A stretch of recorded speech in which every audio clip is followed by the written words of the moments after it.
Hi friends, in this video we are going to discuss regarding basic block diagram of the computer.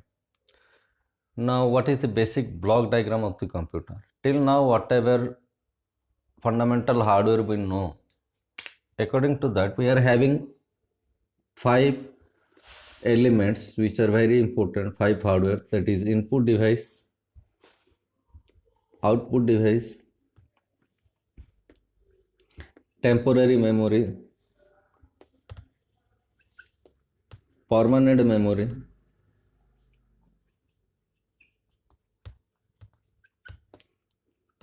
and processor.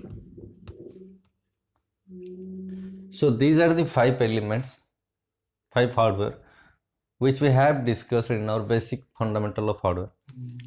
So in block diagram what happens, we will arrange these 5 elements in a block in 5 blocks and we will show the data flow direction, how data is flowing from where to where it is going for data processing and data storing.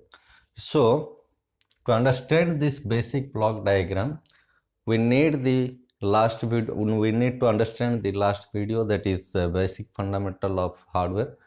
If you have gone through that, then next we will draw the basic block diagram. So first of all, input goes from input device.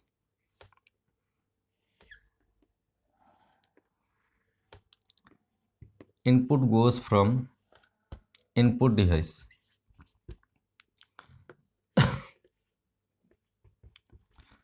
From input device, it is going for processing. I am not writing anything here now. It is going for processing. After processing, output comes. Where output comes? To the output device.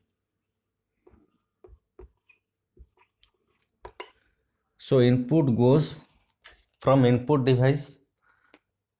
It is processing somewhere.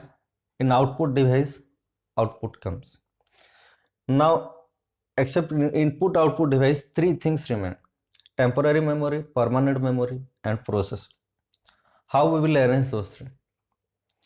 Actually what happens, whatever data is going from input, that is going to temporary memory,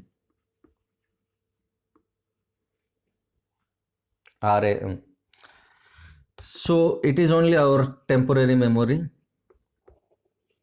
So data is going to temporary memory, it is not going to processor directly. Now what happens, from temporary memory there is a two-way connection to the processor. Processor in computer language, it is central processing unit, CPU. Okay, there is a two-way connection. Now these are one-way flow. Input goes from input device to RAM, temporary memory, from temporary memory to CPU, from temporary memory to CPU, what it goes? Input. From CPU, what it comes? Output.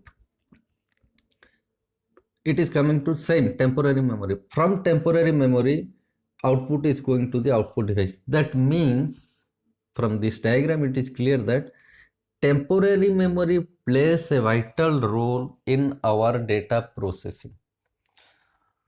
That's why when you are purchasing a computer, first of all we see that what is the size of RAM, 1 GB, 2 GB, 4 GB. The more the size of RAM, the computer speed will be more, definitely.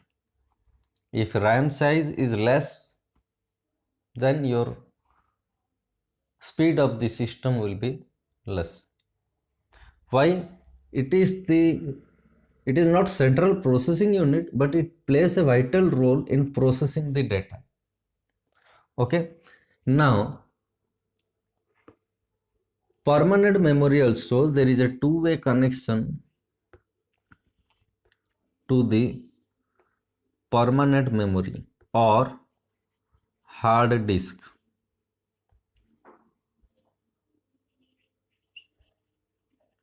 Permanent memory. Okay, so how this data is flowing for data processing and data storing in our computer system? From input device, whether it is keyboard or mouse, input goes to temporary memory. From temporary memory, that input goes to CPU, central processing unit. It is processed there. After processing, output comes to the temporary memory again. From temporary memory, output goes to the output device. This is the basic block diagram. Now, how the hard disk is related, how the permanent memory is related. Permanent memory is also connected with the temporary memory with a two-way connection. That means we can read from the hard disk, we can write to the hard disk. When we are storing some data, whether it is a audio file, video file, whatever it may be, if you are storing some data, then you are writing to. When you are executing some file from the hard disk, then you are reading from. So reading from. Now it is writing to.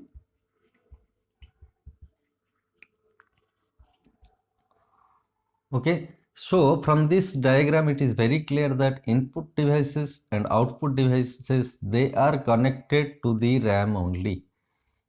Okay, now RAM, the temporary memory, is connected with the central processing unit and the hard disk. Now if we want to play some file which is stored in hard disk, suppose you have saved some file, some movie file or audio file in your hard disk, how it is playing? First the data will come to the temporary memory. From temporary memory it will go to the output device. If some processing required processing, it is going to the output device.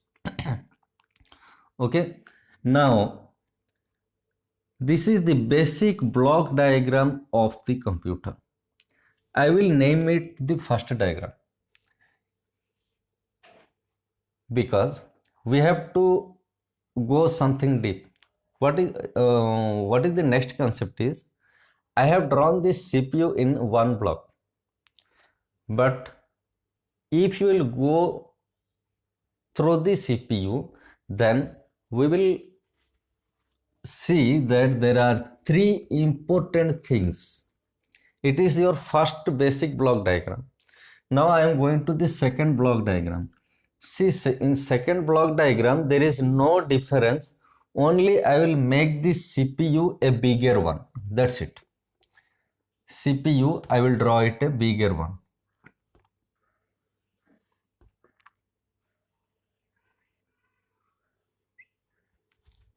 Okay, this is the CPU. Got it?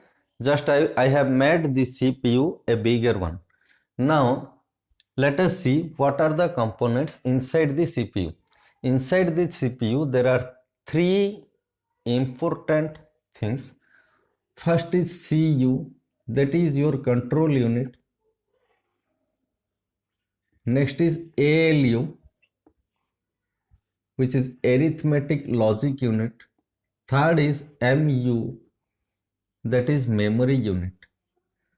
Now these are connected to each other through a two-way link.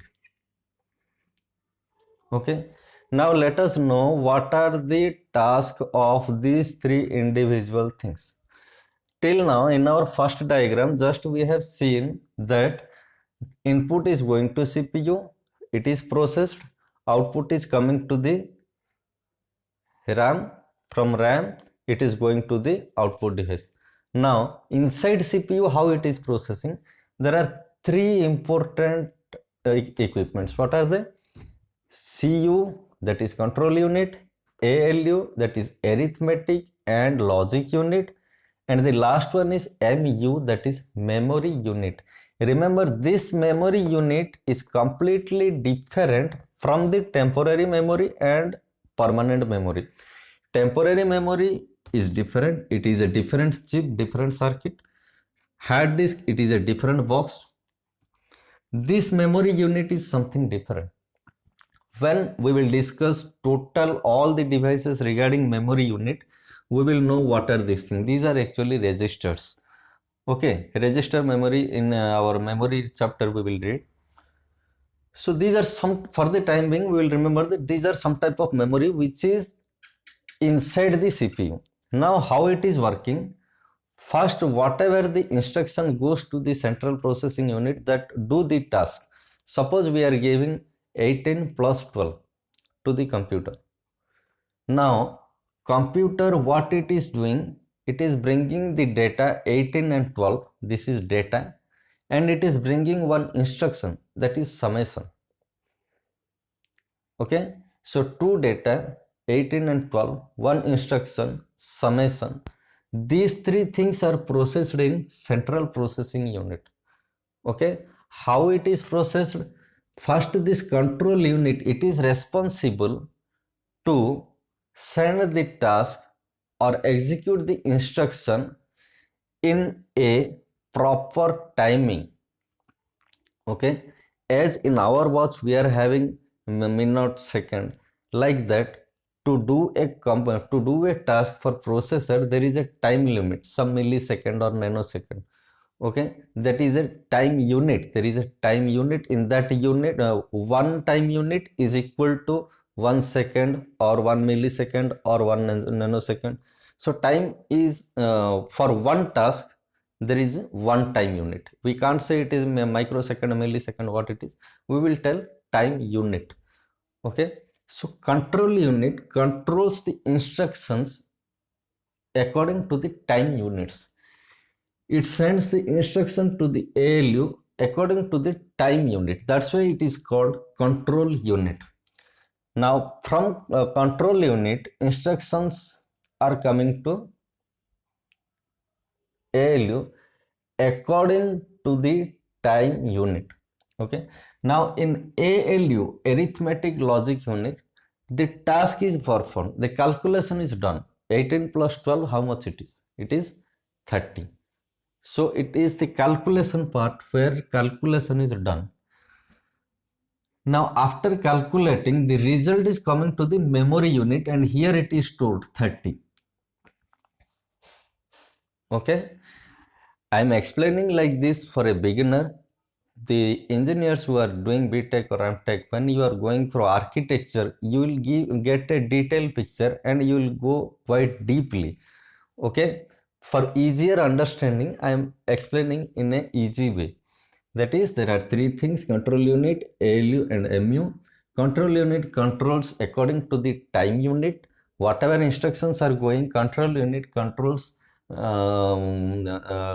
task or instructions in time unit. One time, one instruction. That is over, another instruction it will send. Or else you think you will be capable of eating 100 chocolates in 10 minutes. But from whom you are purchasing, he is able to manufacture 50 chocolates per minute. So how it will be synchronized? He will not be able to supply you. And the reverse case also possible. So what happens? There is a control unit which is responsible to do all the instructions, to perform all the instructions according to the time unit. So next, ALU will calculate that or will process that data arithmetic or in a arithmetic way or in a logical way. After processing, the result stores in memory. Okay, that output comes to the RAM. This is the very fundamental diagram. Okay, now this is the second diagram of our computer, second block diagram. If you will go quite deeply, then what happens? Third diagram, I may draw another block, that this central processing and the temporary memory, these two are there inside the motherboard. So you may do another block here with a dotted line or in a dark line, anything. You can write here motherboard. Okay, this is the fundamental a basic block diagram. This is third diagram. So the block diagram of the computer, we have started from basic block diagram where CPU is a single block. Okay, then in second diagram we entered into CPU and we have discussed CPU elaborately, and in third diagram we have just included CPU and RAM temporary memory in a single unit, that is in the motherboard, as we have discussed in our basic hardware concept. Okay, so this is the basic block diagram of computer. In different books you may get different items, different diagrams, but I will say that this is the best approaching way. Go through it, and in the next video we will go through some other topics like internet basics, software basics.